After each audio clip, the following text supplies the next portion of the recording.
se desplaza todo el cronograma completo, ¿ya? Y ahí obviamente lo van a ver y ahí lo van a poder analizar, ¿ya? Bien, dicho eso, vamos a partir hoy día con lo bueno. Ya visto la parte de planimetría, ¿cierto? Es importante ahora considerar los elementos osteológicos, ¿ya? Y eso es lo primero que vamos a trabajar el día de hoy, ¿ya? Osteología. Y la osteología como tal, básicamente, es una área o una parte de la anatomía que va a estudiar específicamente los huesos, ¿ya? Pero es importante considerar algunos elementos más allá de empezar a hablar de partes o de estructuras óseas. Vamos a tener que hablar de algunos conceptos generales. Y esos conceptos generales son súper importantes, chicos, porque nosotros vamos a hablar en base a una nomenclatura, una nómina, ¿ya? Y esa nomenclatura y esa nómina hace mención, cuando nosotros podemos hablar de, básicamente, nomenclatura, es el nombre del hueso, ¿ya? Y ese nombre del hueso es algo transversal, que es universal. En la parte donde ustedes vayan, la escápula sigue llamándose escápula, ¿ya? Y no hay otra, ni ninguna otra cosa, ¿ya? Así también vamos a tener clasificaciones, ¿cierto? Dentro de las mismas estructuras óseas, que ustedes las van a clasificar según la situación. ¿A qué me refiero con situación? A que pueden ser huesos pares o impares.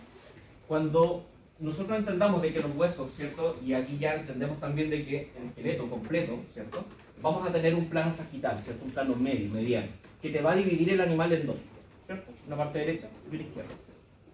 Y eso significa de que si tú ves el esqueleto apendicular, inmediatamente vas a entender de que tienes dos escápulas, ¿cierto? ¿Ya?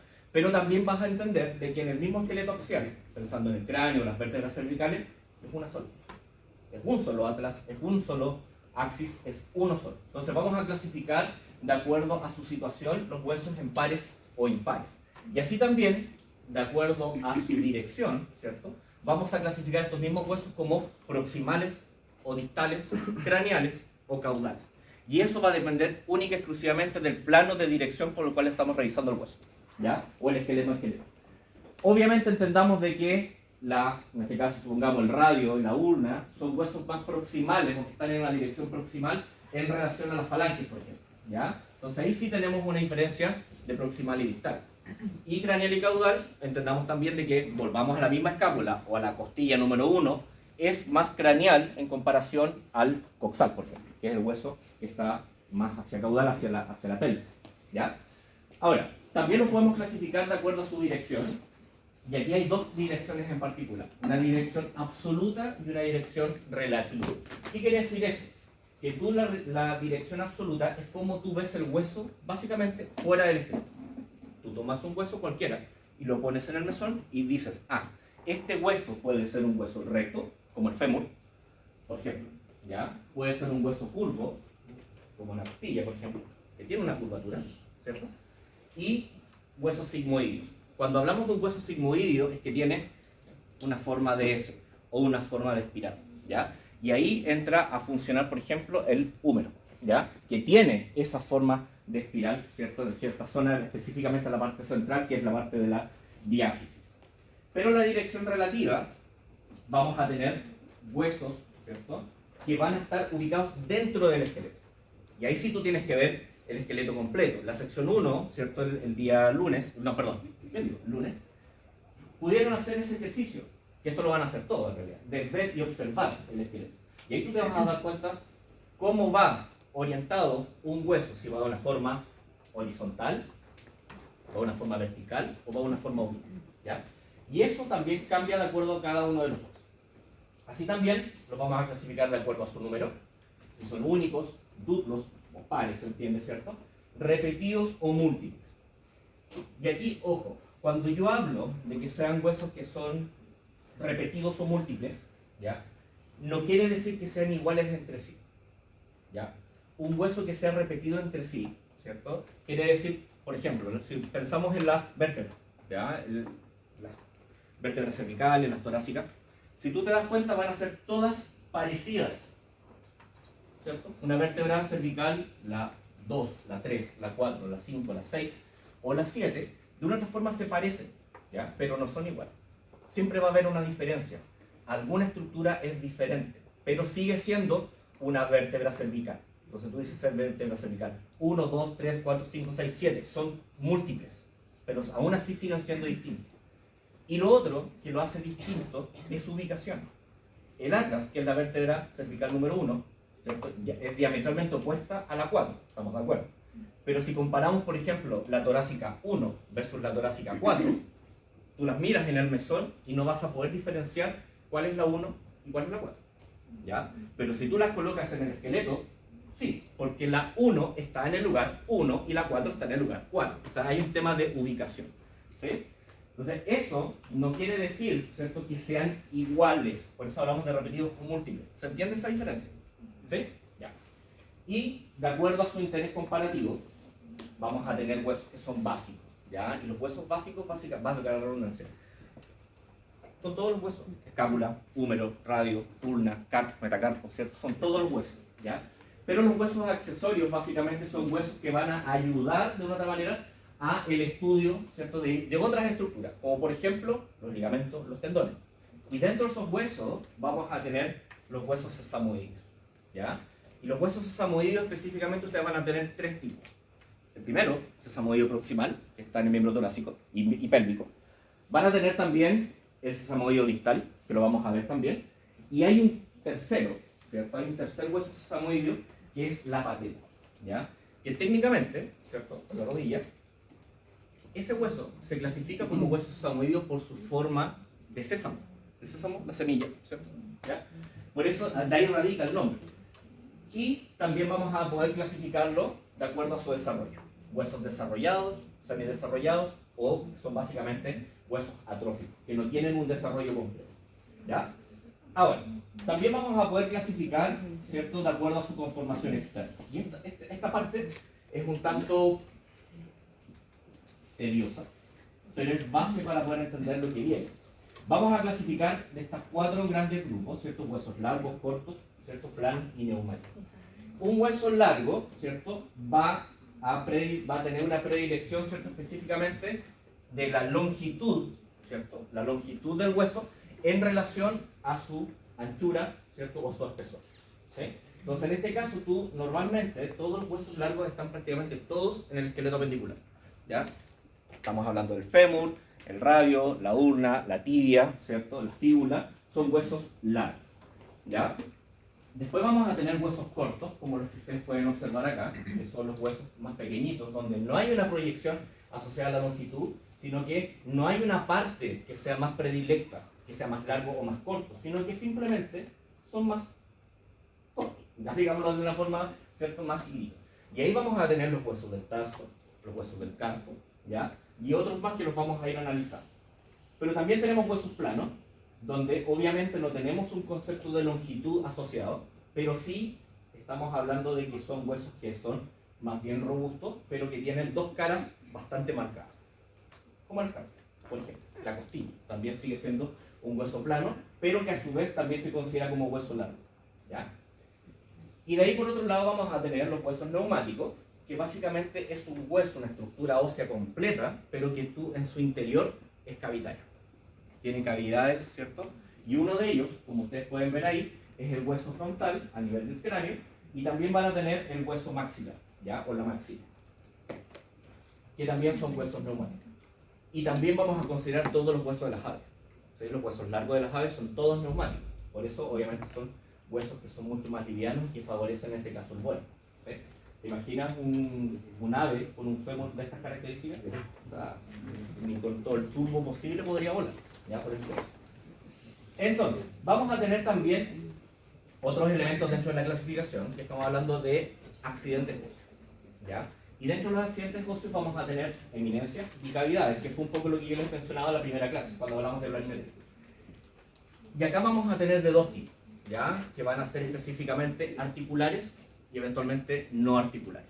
¿Sí? ¿Y qué es una eminencia, básicamente? Es algo que sobresale, punto. Es algo que sale del hueso, que puede ser articular como puede ser no articular.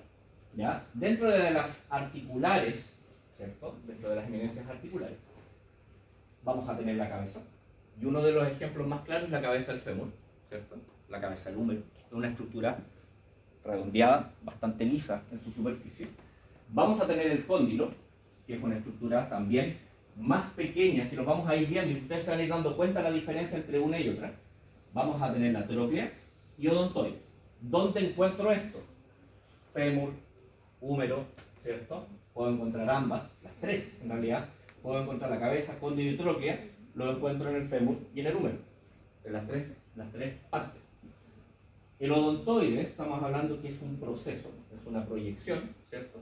Que va hacia, en este caso hacia craneal, y que permite la articulación del axis con el atlas, que son las dos primeras vértebras cervicales.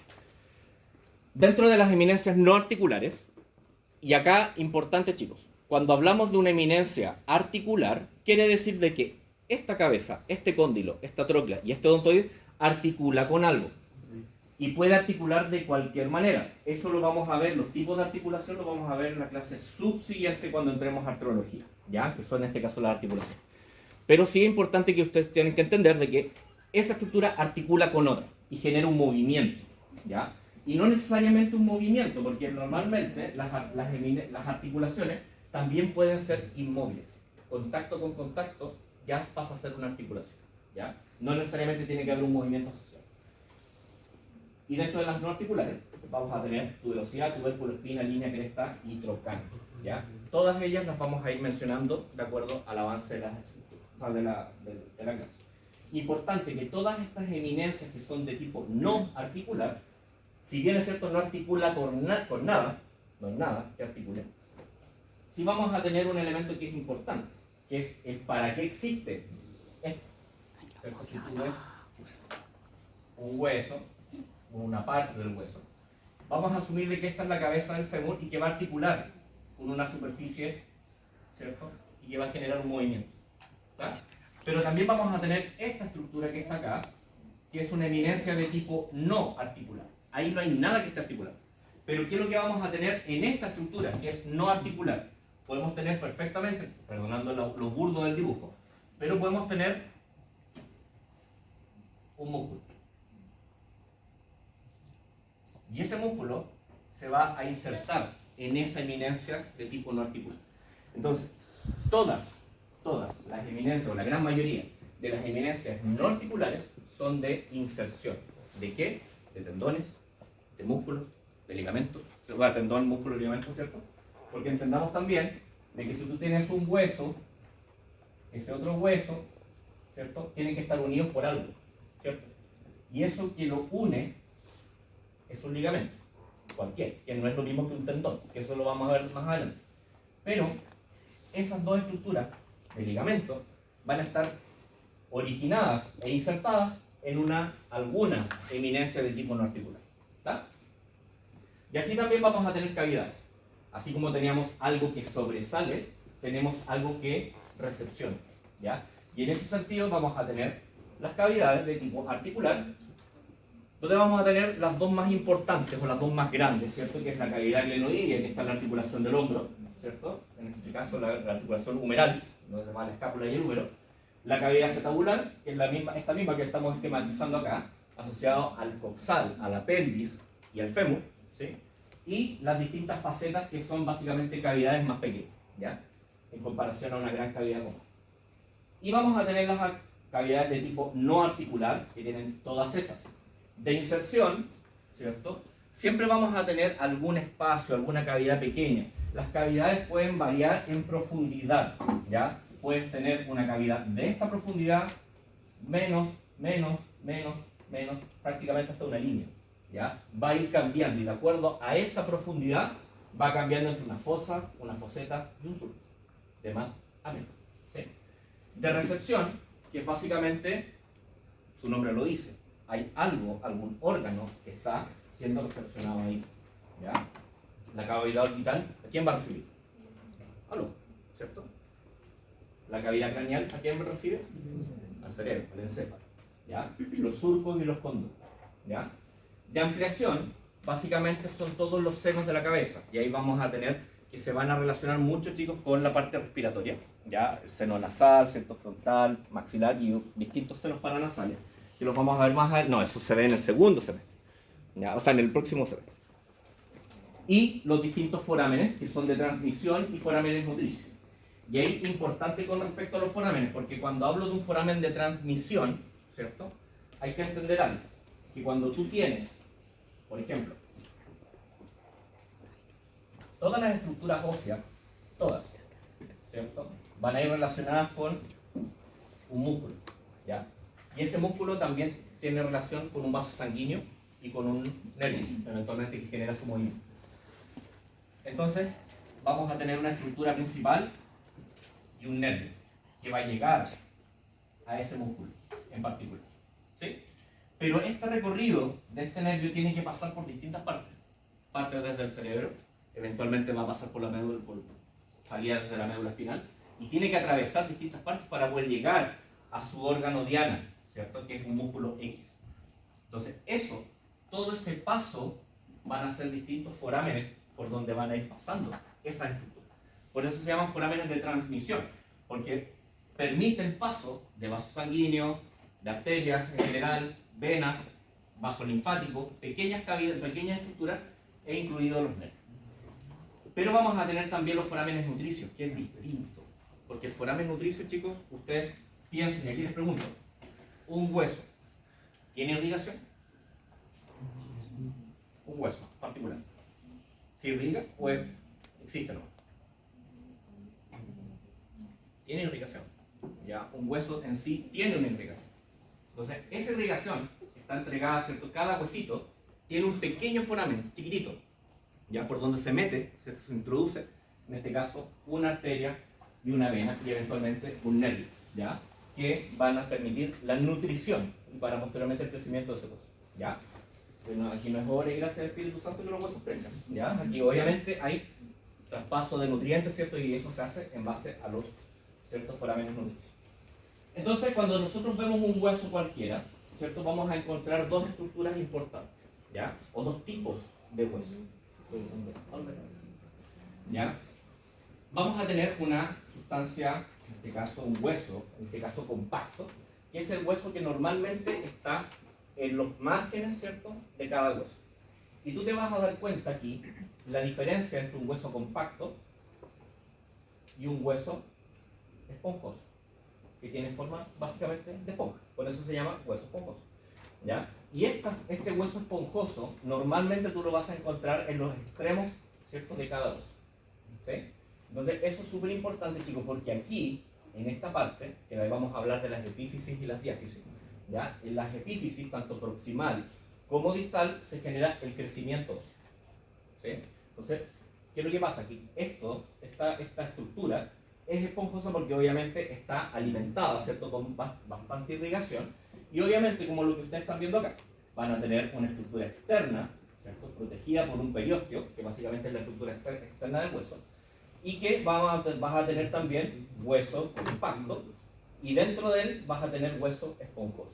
Y junto con ellos vas a tener irrigación directa dentro del hueso. Y entendamos también de que en un hueso largo, ¿qué estructura va aparte? En un hueso largo. Ustedes parten un hueso que tienen en el centro. La médula, ¿cierto? La médula ósea, ¿ya? Entonces, esa médula ósea, ¿cierto?, también está alimentada con irrigación. Por lo tanto, por eso también se puede regenerar, porque obviamente también tiene irrigación, ¿ya? ¿Qué es un poco esto?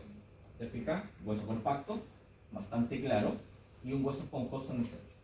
Ahora, importante, acá se genera una concavidad, que es básicamente por donde va a ir discurriendo la médula, que es la cavidad medular, ¿ya? Y esa cavidad medular va a alojar básicamente la médula, en este caso ósea, y que va a tener también, en este caso, todos los elementos celulares para que pueda crecer y se pueda desarrollar, ¿ya?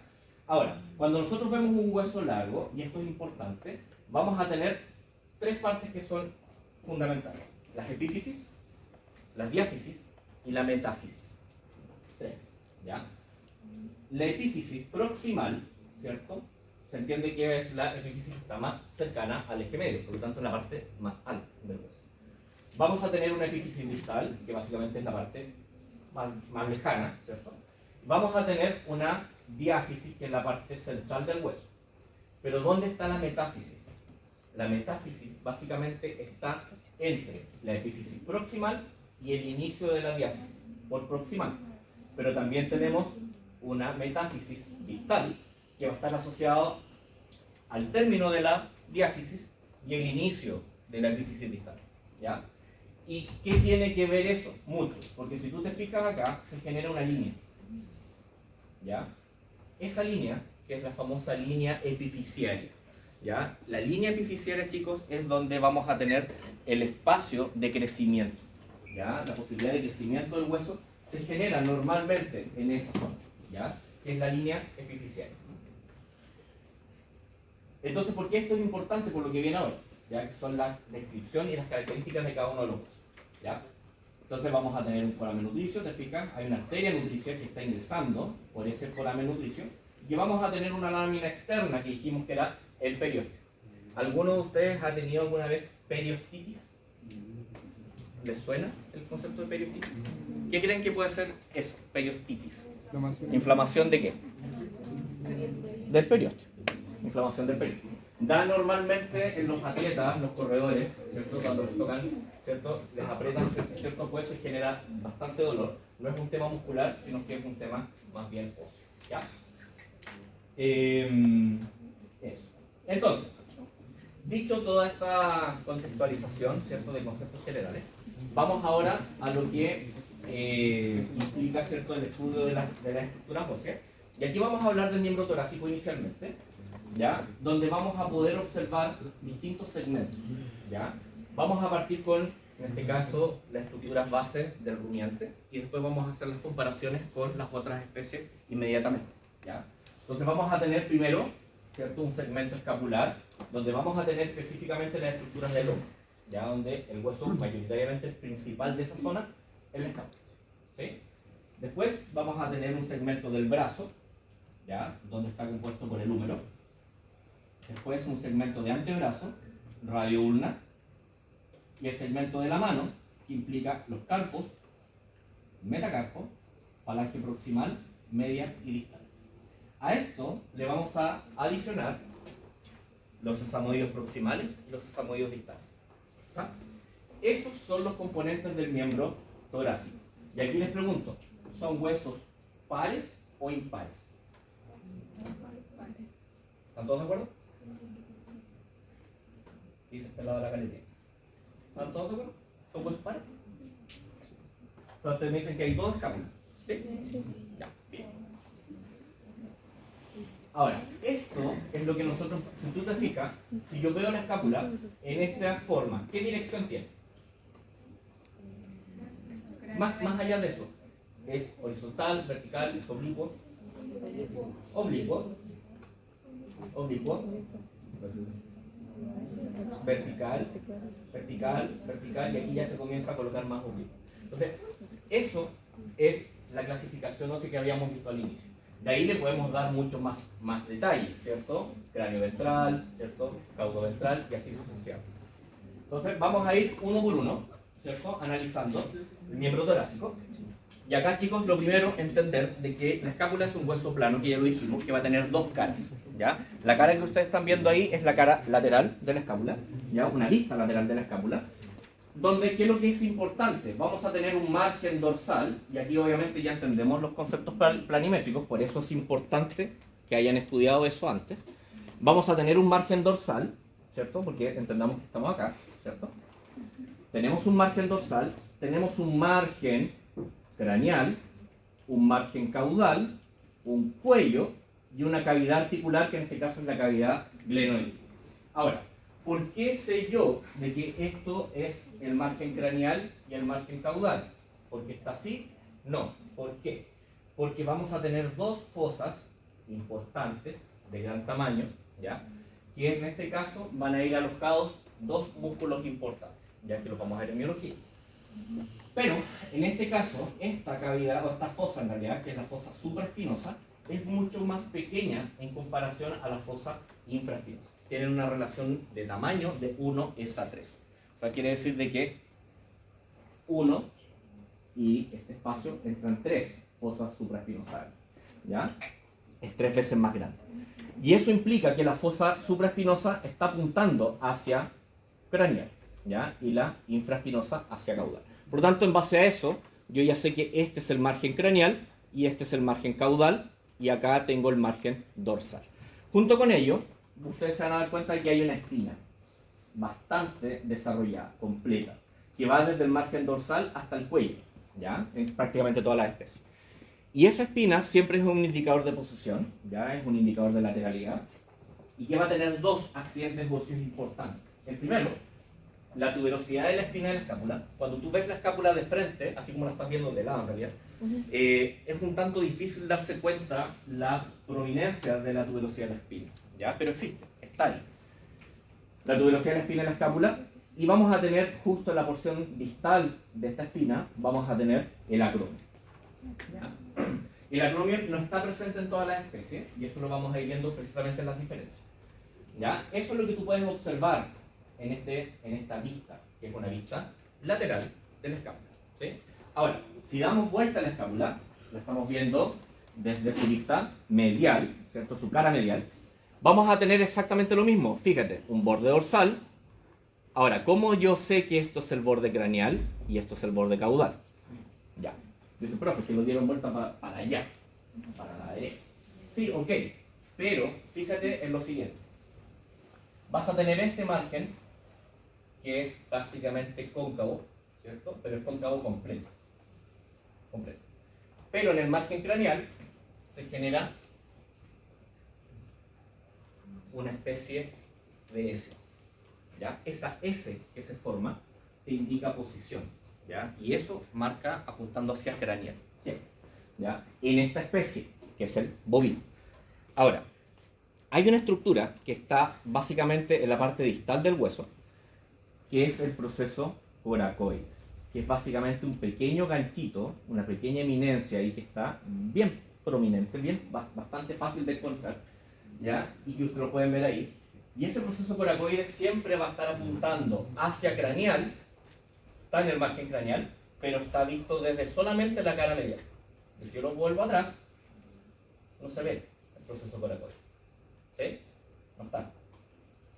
Pero ahí está. O sea, tú lo ves solo por medial, no por lateral. ¿Ok?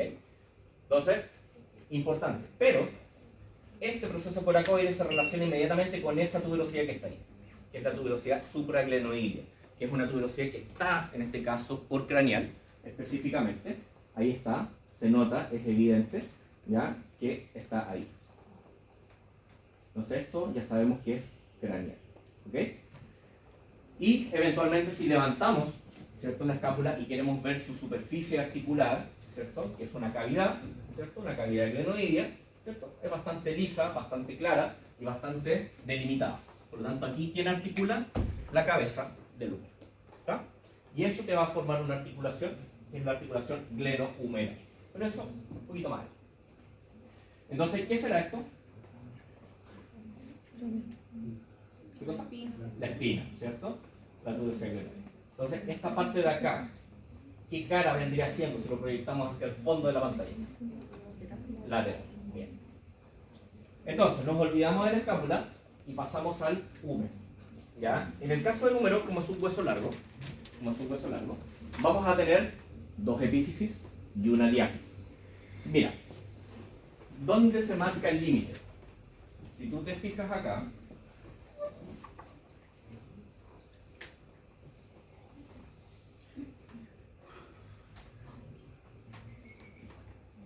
perdón el pulso, ahí tengo un espacio y ahí tengo otro límite, ¿cierto? Ese límite te va a marcar la diáfisis, eso hacia acá, la epífisis proximal, y eso hacia acá, la epífisis distal. ¿Se entiende? ¿Ya? Entonces, todas las estructuras que están en esta porción del hueso, de un hueso largo, ¿cierto? Vas a tener la epífisis proximal, ¿ya?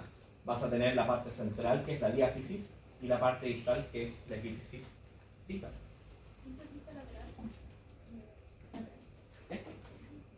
No, lo estás viendo de frente, de esta craneal.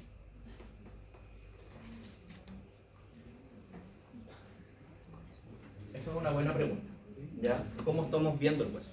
¿Ya? La vista, en este caso, tú estás viendo el hueso de frente, ¿ya? Si tú tuvieses que ver este animal, lo estás viendo de aquí hacia allá. Estás viendo esta parte, esta cara del hueso, ¿ya? Entonces, vamos a tener la epífisis proximal, y en esta epífisis proximal, en esta vista, tú vas a tener el tubérculo mayor, eminencia de qué tipo? Articular. ¿Articular o no articular? Articular. No articular. No articular. Vamos a tener un tubérculo mayor. Siempre, chicos, cuando hay un proximal es porque existe un distal. Si hay un craneal, existe un caudal. Si hay un mayor, existe un menor. ¿Sí? Entonces, si tengo un tubérculo mayor, es porque tengo también un tubérculo menor. Indicador de posición. El tubérculo mayor está en la epífisis proximal, pero está por lateral. Por lateral. Entonces, esa cuestión es importante. Lateral. ¿Ya? Mira, y solamente diciéndote eso, que tú ya sabes que esto es proximal, esta es la cara frontal, ¿cierto? La parte craneal del hueso. Y esto va por lateral, ¿es derecho o izquierdo? Es izquierdo. ¿Se dan cuenta? Solamente sabiendo esos pequeños detalles, tú ya sabes que esto es un húmero izquierdo. ¿Ya? Ahora, vamos a tener un tubérculo mayor, un tubérculo menor. Y aquí vamos a tener un surco, ¿cierto? Y como está entre los dos tubérculos, es un surco intertubercular. ¿Ya? Ahí. Ahora, todas estas estructuras ustedes las van a ver en el laboratorio, hueso por hueso. Después vamos a tener la diáfisis, ¿cierto? Mira, antes de seguir a eso, yo les marqué esta línea roja ahí. ¿Qué era eso? La metáfisis, ¿cierto? Pero la metáfisis cuando estamos en una parte inicial del hueso, o sea, estamos hablando de que esto se está originando, vamos a tener ahí, se va a generar un espacio, ¿ya? Ese espacio, cuando son cachorros, ¿cierto? En caso de perros, o son terneros recién nacidos, vamos a tener ese espacio. Por eso es tan fácil de que, en este caso, los animales pequeños se fracturen. Porque esa zona es cartilaginosa. No es estructura ósea compacta. Después, con el pasar de los tiempos, ¿cierto? Esto se osifica. Y hasta ahí llegó el crecimiento del hueso. Y después, con más tiempo todavía, se marca solo una línea, que es la línea facial, que es lo que ustedes ven aquí. Entonces, eso te dice inmediatamente que ese es un hueso adulto, un animal, ¿cierto? Adulto, no es un animal juvenil, ¿ya? Por la línea facial, donde estamos asociados a la metáfisis. Bien, entonces tenemos la diáfisis, y en la diáfisis vamos a tener dos cosas que son importantes y son indicadores también de posición. El primero, la tuberosidad deltoidea. La tuberosidad deltoidea, chicos, es un indicador súper claro, y cuidado con confundir, primero, el húmero con el fémur. Se tiene alguno. Primero, no confundir el fémur con el húmero. Y otra cosa que es importante, no confundan la tuberosidad deltoidea con el tercer trocánter del fémur del caballo. Son muy parecidos, ¿ya? Entonces, son parecidos y se confunden, ¿ya? Aunque diga, ya, pero bueno, si no se parecen, créanme que se confunden, ¿ya? Así que cuidado. Tuberosidad deltoidea es un indicador de posición, también asociado a la inserción del músculo deltoides, ¿ya? Y que en este caso también es un indicador de posición porque va hacia lateral. Entonces ya tenemos dos indicadores de lateralidad, el tubérculo mayor y la tuberosidad deltoidea, ¿sí? Entonces eso te sirve para poder ubicarte en el hueso. Después, un poquitito más hacia distal, vamos a tener un pequeño surco, que es el surco musculobraquial, y esto es lo que hace de que este hueso tenga esa forma de espiral, o sigmoideo, ¿ya? Porque es verdaderamente un surco, ¿ya? Se ve como si el hueso lo hubiese torcido, hubiese quedado como un espiral, ¿ya? Importante, hacia la epífisis distal, vamos a tener un par de estructuras importantes. La primera, esta que tú ves acá, ¿cierto? Que es el cóndilo. Y el cóndilo completo está compuesto por dos estructuras. La primera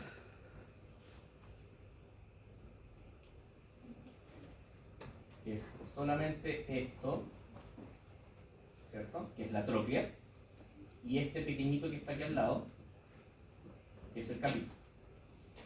¿Por qué es importante este tipo? Porque aquí tú ya sabes que el capítulo va por lateral, ya lo sabes. Y una tróclea, normalmente, por descripción, son dos labios y un surco central. ¿Ya? Esto aquí claramente no se nota mucho, ¿ya? Pero tú vas a ver una estructura plana, un surco y continúa algo más pequeño, ¿ya? Vas a tener una tróclea. Importante que eso también tiene una indicación de posición, porque la tróclea, como tiene dos labios, ¿cierto? Tienes un labio más desarrollado que otro, ¿ya? Un labio más grande, un labio mayor. Y ese labio mayor está ¿por dónde? Por medial. Entonces tú ya a nivel de cóndilo, si revisas toda la estructura completa, tienes el cóndilo, vas a tener el capítulo, que es una estructura más pequeña que va hacia lateral, ¿cierto? Y tienes la tróclea, donde vas a tener ese labio, que es el labio mayor, que va por medial, y vas a tener un surco, y después viene otra estructura más pequeña, que es el labio menor de la tróclea. ¿Está? Por proximal, ahí, vas a tener una pequeña fosa, chiquitita, que es la fosa radial, ¿ya? La fosa radial, que se relaciona eventualmente con el ramo, ¿sí? Eso es lo que tú puedes ver en esta vista en particular. Ahora, mira, giramos el hueso. Giramos el hueso. ¿Qué es esto? El tubérculo mayor, la cabeza. El tubérculo menor no lo puedo ver, porque está caudal, en este caso, a la cabeza. Está detrás de la cabeza. ¿Ya?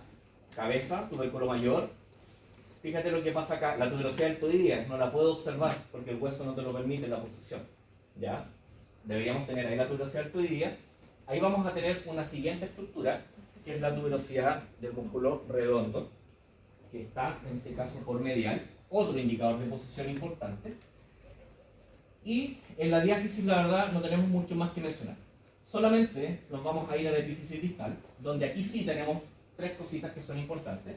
Primero, esta gran fosa que está ahí, que es bastante prominente, bastante notoria, que es la fosa olecraniana o fosa del olecro. ¿Por qué? Porque aquí se va a generar la articulación húmero-radiolunar, que es la articulación del codo. ¿Ya? Entonces, eso es importante tenerlo. Y eso ya te permite ubicarte en el hueso también, porque vas a tener esta fosa en particular y vas a tener la cabeza, van hacia caudal. Entonces, si yo te coloco un fémur en la mesa, tú lo primero que vas a hacer es tomar la cabeza del húmero y lo vas a levantar. Y ahí tú ya estás posicionando el hueso diciendo que craneal, caudal. La cabeza está apuntando hacia caudal. Inmediatamente es lo primero que tú haces. Y de ahí tú vas a realizar tubérculo mayor, tubérculo menor. Entonces ahí tú dices tubérculo mayor, lateral, tubérculo menor, hacia medial. ¿Se entiende? ¿Ya? Entonces esto, ahora chicos, es hacer un bombardeo de nombres. Un bombardeo gigante de nombres. Pero cuando lo trabajen en el laboratorio, de a poquito lo van a ir, ¿cierto?, interiorizando. Y, súper importante, vamos a tener dos evidencias de tipo no articular, que son los epicóndilos. Cuando hablamos de epicóndilo, quiere decir que tú tienes un cóndilo. Si existe un cóndilo, hay un epicóndilo que está a los lados. Una pequeña eminencia que está lateralizada o hacia uno de los dos lados, ¿cierto?, del cóndilo. Entonces vamos a tener un epicóndilo lateral y un epicóndilo medial. Y eso es importante, chicos, porque en una prueba de gincana, si tú me colocas epicóndilo, así a secas, yo digo, ok, medio punto. Porque no sé si tú sabes reconocer si eso es medial o es lateral. Entonces, en este caso, tú necesitas describir, ¿cierto?, si esto es medial o es lateral. ¿Sí? ¿Se entiende hasta ahí? ¿Dudas? ¿Voy muy rápido? ¿Sí? Más o menos. Lo siento.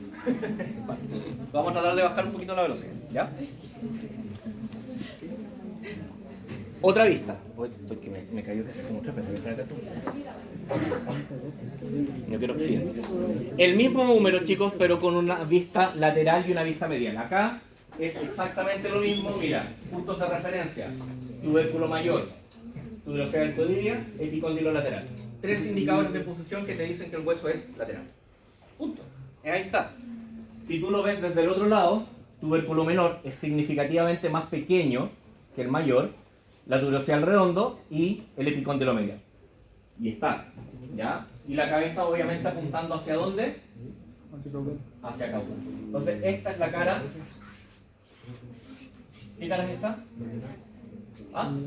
Craneal, caudal. ¿Ya? Entonces, ¿qué fosa debería tener ahí? Si es craneal. Va a ir dos fosas, hay una acá y otra acá, grande. Radial. ¿Acá cuál va? Radial. La radial y acá. Olecracia. Perfecto. ¿Sí? Nos olvidamos del número. Cambiamos de número. O sea, cambiamos de número. Cambiamos de número.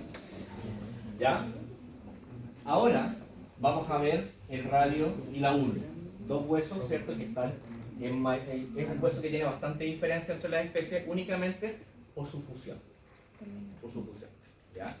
Normalmente el radio y la ulna, si tú lo ves de lado, ¿cierto? Es un hueso que se nota la separación. Se nota el límite. ¿Ya? Pero no en todas las especies pasa eso. ¿Ya? Vamos a ir viendo eso. Ahora, esto es una vista craneal del radio. Solo del radio. Vamos a poder observar una pequeña porción de la ulna, pero no lo vamos a analizar todavía. El radio, como su buena porción de hueso largo, ¿cierto? Va a tener una epífisis proximal, diáfisis y una epífisis distal. ¿Ya?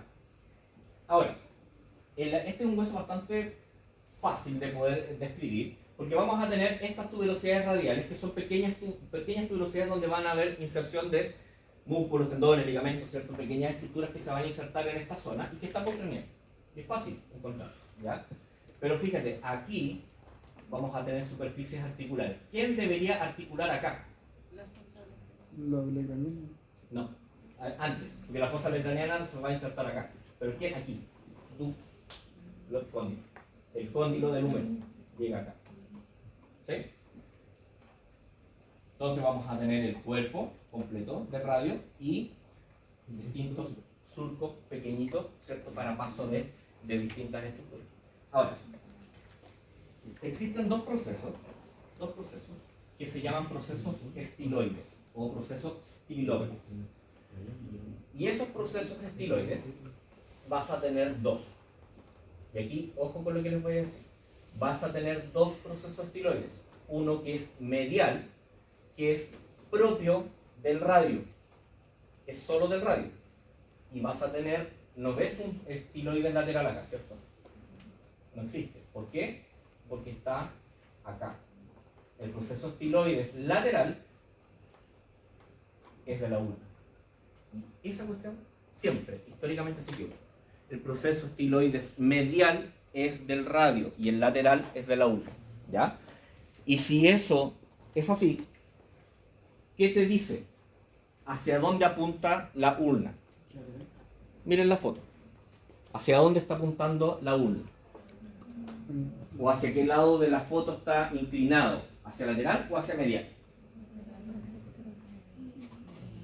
Si te está diciendo que el proceso estiloide, ese que está ahí es lateral. ¿Qué lado es este? Lateral. Entonces la ulna está inclinada hacia lateral. Si tú tomas el hueso y lo revisas en cualquiera de sus planos, tú te vas a dar cuenta que la ulna tiene una inclinación hacia lateral. Y aquí estamos viendo el hueso desde caudal, desde atrás. Por lo tanto, ¿es un radio ulna derecho o izquierdo? Izquierdo. Izquierdo. Bien. Porque esto está apuntando hacia lateral. ¿Sí? Entonces, decíamos, ¿cierto?, que íbamos a tener la tuberosidad radial y el proceso estiloide medio. ¿Ya? Y estas superficies articulares, que son las que van a articular con el cardio. Entonces, si lo vemos desde caudal, ¿cierto?, vamos a tener exactamente lo mismo, pero ojo, que acá se van a generar dos pequeñas prominencias, ¿cierto?, en la parte caudal, muy pegadito al radio de la ulna, que se llaman procesos coronoides, ¿ya? Y el proceso coronoide va a tener uno lateral y un proceso coronoide medial. ¿Sí? Ahora, esto, fíjate, proceso estiloide medial, proceso estiloide lateral. Pregunta de prueba de reconocimiento. Siempre sale. Proceso estiloides lateral, y es de la ulna, ¿cierto? Y el proceso estiloides medial, que es del radio. Ahora, esto cambia entre las especies, ¿eh? Ojo, lo vamos a ver un poquito más. Ahora, si vemos el mismo hueso, pero ya sea de lateral o medial, ¿cierto? Y aquí tú te puedes dar, la imagen no es muy buena. ¿Por qué? Porque tú puedes decir, esto está pegado acá, que es la ulna, ¿cierto? Y te dice, el proceso estiloide lateral. Pero si tú ves esta foto de acá, es como si estuviese más al fondo. No sé si hay un poco de apreciación, ¿no? ¿Ya? Estuviese un poco más en profundidad. Un tema de apreciación. Pero, ¿qué es lo que te quiere mostrar esta imagen? De que vas a tener el proceso estiloide lateral acá, y ahí tienes el medial. O sea, perdón, acá tienes el lateral de nuevo. Y acá sería el medial. ¿Sí? Ahora, si tú...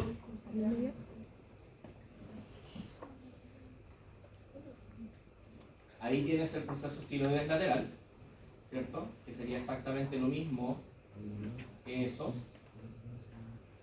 ¿Sí?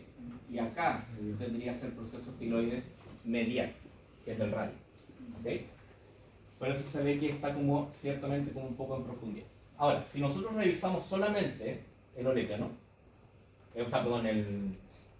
la ulna, ¿ya? La ulna, vas a tener esta estructura completa, todo esto, que se denomina olecrano. Todo. Olecrano. Olecrano. Y este olecrano va a tener una tuberosidad que es súper importante asociada a inserción del músculo tríceps braquial, que es la tuberosidad olecraniana o tuberosidad del olecrano, que es este como gorrito de pitufo. ¿Te fijas? Ese ganchito que está ahí, tuberosidad olecraniana, tuberosidad del olecrano. Pero después se va a generar algo que es interesante, que es esto que está aquí. Perdón la impulso. Ya, eso. Esa semiluna o media luna, ya, esa media luna, se llama incisura semilunar, ya, incisura semilunar, y esa incisura semilunar va a tener un pequeño gancho, una pequeña prominencia en la punta, que se denomina proceso ancorio, ya, y ese proceso ancorio es súper importante que lo conozcan, porque normalmente se generan algunas luxaciones, ¿cierto? En el codo, en los pequeños animales, en perros específicamente, donde hay un desplazamiento, una luxación del proceso ancorio, ¿ya? Y después, ya, obviamente vamos a tener el cuerpo. Ahora, mira. Ojo acá. Ojo acá. Si tú te fijas, el radio y la ulna, tú puedes notar la diferencia, ¿cierto? Se nota dónde está uno, dónde está el otro. Pero también vamos a notar una separación en el hueso. ¿Ya? Si tú te fijas ahí, vas a tener un espacio. ¿Te fijas? Hay un espacio ahí y hay un espacio más abajo. Esos espacios se denominan, es un foramen, ¿ya? Es un foramen interóseo o espacio interóseo, porque es entre los huesos. Entonces tú vas a tener este foramen o este espacio interóseo y aquí tienes otro. Y todo esto está fusionado. Entonces tengo este foramen interóseo proximal y tengo uno distal. ¿Ya? Y eso es importante porque cambia entre las especies. ¿Ya? Ese espacio interóseo, ¿cierto? Proximal y un espacio interóseo distal. Lo mismo va a pasar acá. ¿Ya? Ahora, nos olvidamos del radio y vamos al carpo.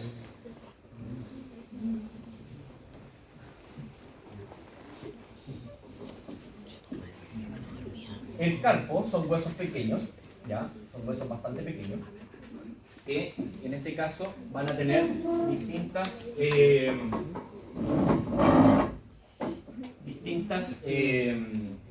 zonas de articulación entre ellos. Y normalmente en todas las especies vas a tener dos filas de carpo. Una fila proximal y una fila distal de carpo. ¿Ya? Esto es por proximal y vas a tener estos por distal. Donde específicamente esto va a ser por medial y esto es por lateral.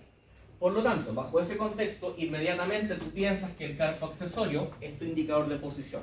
Cuando tú ves el carpo accesorio, tú dices inmediatamente esto es lateral. ¿Ya? Entonces, en la fila proximal de carpos, tú vas a tener el típico acrónimo, donde vas a tener exacto, pero que cambia entre algunas especies. ¿Ya? Entonces, ahí. ¿Qué pasa en la fila proximal? Esto es por medial y esto es por lateral. ¿Okay? Esto es proximal y esto es distal. ¿Está? Entonces, tengo el carpo radial por medial. ¿Sí? Tengo el carpo intermedio. Tengo el carpo ulnar. ahí, pero que por nomenclatura antigua, hablaban de un carpo cubital, ¿ya? Pero es carpo ulnar, pero por nomenclatura antigua queda como carpo, ¿cierto? ¿Ya? Pero es ulnar, entendamos. Y el carpo accesorio. Ahí tienen su acrónimo, ¿ya? En orden, desde medial hacia lateral. ¿Está? ¿Profe? Perdón, el carpo ulnar, entonces... Es carpo ulnar. Yo solamente por efecto de acrónimo se lo cambio a carpo cubital. Ah, ya, pero por ejemplo en una prueba de... No, es carpo ulnar. Ya. Es carpo ulnar, ¿cierto? Solamente para que entiendan de que es carpo ulnar, ¿ya? Pero más que nada para que se entienda el orden, ¿ya? Y después, entendamos de que el rumiante apoyaba, tenía sus aplomos con cuántos dedos. Lo dije la semana pasada. Con dos. En dos, el 3 y el 4, ¿cierto? Por lo tanto, fíjate lo que pasa acá. Carpo 2 más 3 es la fusión, ¿cierto? A nivel de los rumiantes. Entonces, 2 más 3, entendamos de que el 3 era hacia medial, ¿cierto? ¿Estamos de acuerdo? Y después viene el carpo 4. Eso cambia en todas las especies, a excepción de la fila proximal. La fila proximal es pareja en todas las especies, pero la fila distal cambia. ¿Por qué cambia? Porque se apoyan en Exacto, por la cantidad de dedos, ¿cierto? La cantidad de aplomo. En el equino esto cambia, en el perro cambia, porque después cambiamos al siguiente hueso, que son los metacarpiales, ¿ya? Entonces, esta fila, ¿cierto? O sea, esta vista, que es una vista, ¿cierto? Dorsal, porque lo estamos viendo desde aquí, ¿cierto? Vas a tener carpo radial, intermedio, ulnar, accesorio. 2 más 3, 4. Ese es el orden, ¿ya? Y después vas a tener, ¿quién vendría acá? Metacarpio, ¿ya? Fíjate, carpo radial, carpo intermedio, carpo ulnar, y no puedo ver el accesorio. ¿Por qué? Porque está por palmar. Entonces, ¿qué vista es esta? Aquí, ¿qué lado es este? ¿Qué lado es? Lateral. Medial. Proximal. Distal. ¿Está? Entonces, tienen las distintas vistas para los mismos huesos. Carpo radial, intermedio lunar, el accesorio por palmar, ¿cierto? Hueso del carpo 2 más 3 y el 4. Eso está en portugués, pero igual.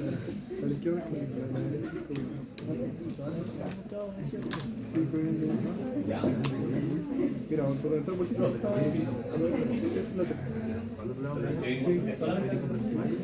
Proximal y tal. Así siempre colocar. Así siempre colocar. Pero recuerda que hay una mano palmar. Ahora, ¿qué pasa con los metacarpiales? Y aquí empieza un poquitito el problema, digámoslo así. ¿Por qué? Porque el metacarpo en particular, es un hueso que se tiene que diferenciar con el metatarso, ¿ya? Y esa diferencia se la voy a explicar cuando le explique metatarso, ¿ya? Entonces, ahora, fíjate, en este caso, este metacarpo del rumiante es una fusión de dos metacarpiales. ¿Cuáles serán? El 3 y el 4. Porque el dedo del rumiante, aquí tengo falange proximal, media y distal. Falange proximal, media y distal. Entonces los metacarpos en el rumiante están fusionados. Por eso se genera un espacio ahí, que es un canal. ¿Ya? Que es el canal, o sea, perdón, un surco longitudinal, dorsal, porque ya estamos hablando del dorso, ¿cierto? Un surco longitudinal dorsal, y si así tengo uno por dorsal, también voy a tener uno por palmar, porque básicamente es la unión de los dos huesos, ¿cierto? Un hueso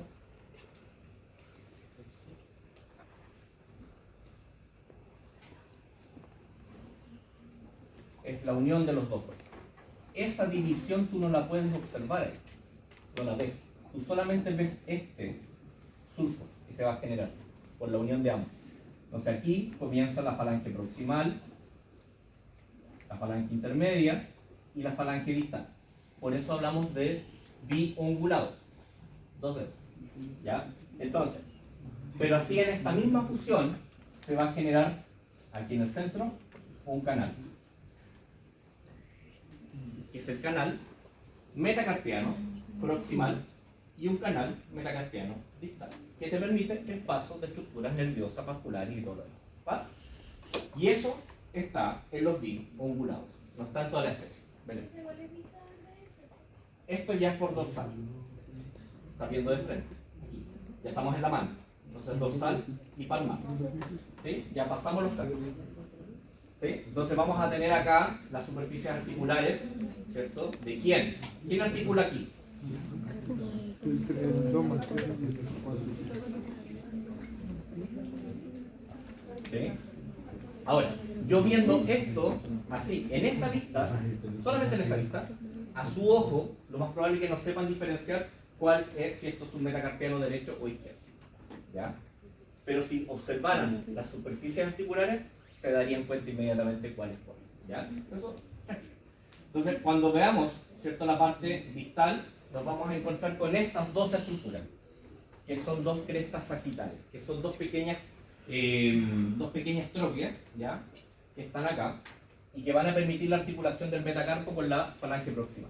Pero entre estas dos crestas sagittales existe una incisura, que es básicamente un corte, que permite la separación de ambas, ¿ya?, y es la incisura intertroqueal, ¿ya? Entonces, es eso, ¿sí? Y las falanges proximales, medias y distales, en el caso del rumiante, falange proximal, medias y distales. ¿Ya? En el caso de las falanges, en términos generales, vamos a ir viendo que van a tener las superficies de articulación y un cuerpo en el centro. Y eso pasa en las tres. ¿Ya? Dígame. ¿El metacarpo 5 está para lateral o para medial? El metacarpo 5. Esta cosita Accesorio. la Esta. Si tú ves tu mano, número 1, 2, 3, 4, 5. Lateral.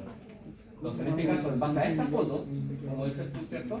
Este metacarpiano 5, que es un remanente, que no está, no está siempre, no es constante, te está indicando posición de lateralidad. Por lo tanto, sí, tú podrías con solamente eso decir, esto es lateral y esto es medial. ¿Ya? Ahí vamos a tener las estructuras sesamoides, 2, 4, Este es izquierdo. y los sesamoides distales. ¿Ya? Este es izquierdo porque estamos haciendo para lateral. La tercera falange o falange distal, acá básicamente esta la voy a dejar en stand-by porque lo vamos a ver en las comparaciones, pero básicamente vamos a tener distintas estructuras de inserción, como esta que está acá, el proceso palmar, ¿cierto? Eso lo vamos a ver un poquito más. ¿Ya? Hagamos un reto, ¿ya?